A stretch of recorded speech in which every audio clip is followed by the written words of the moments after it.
Hey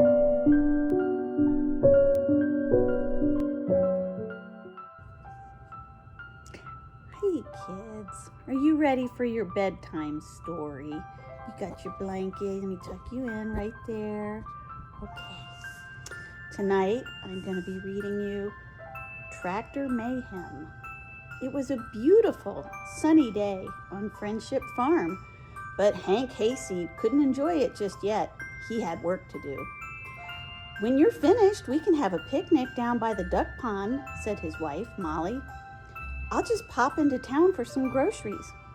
Hank and his sheepdog Gus watched Molly drive off in her old Jeep. "We'll get the chores done in no time if we use my tractor," said Hank. Gus wasn't so sure. That tractor was pretty old, and sure enough, the moment Hank started the engine, black smoke came pouring out. "Oh, rats," said Hank. "What am I going to do now?" Then he had a crackerjack idea. Hank pushed the tractor into his workshop, closed the doors, and set to work. The farm animals gathered round, trying to peek in and see what he was doing.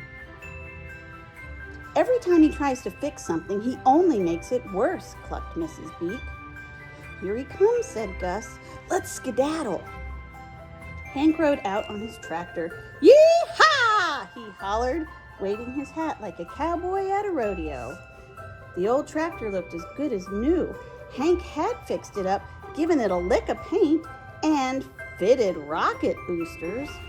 "With a vehicle like this, we'll be the best farm in the whole county," Hank said proudly. "Hop aboard, Gus. We've got work to do."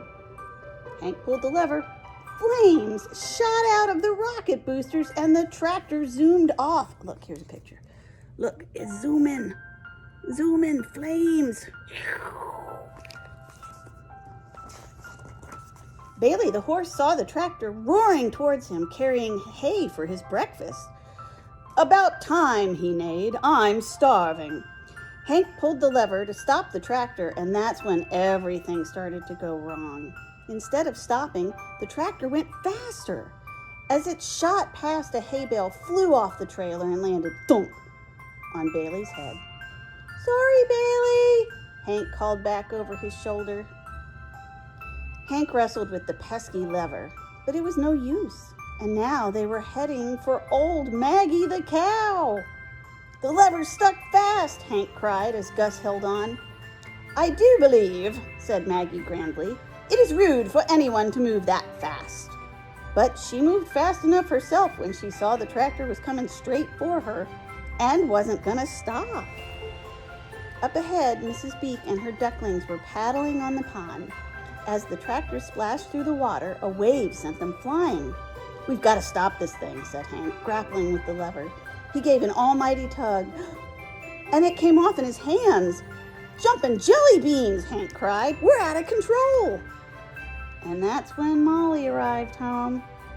"Are you okay?" she cried. "Yes, dear," Hank called back. "Just take and wallow a bucket of pig food." Hank held up the bucket to show Molly as the tractor whizzed right past her. Then they hit a bump and the bucket went flying out of his hands and landed right on Molly's head.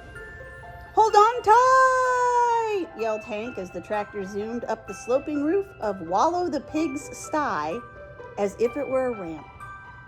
It shot into the air and landed slap bang in the middle of the duck pond. Hank and Gus were shocked, and Friendship Farm was a terrible mess. "This'll take all day to fix," groaned Hank. "Nonsense," said Molly, still pulling food scraps from her hair. "We can do it and still have time for a picnic, just as long as we all pitch in and work together." And everybody agreed. That was a crackerjack idea. Okay, Puddin', bedtime. Night-night, get some rest, and I'll see you in the morning.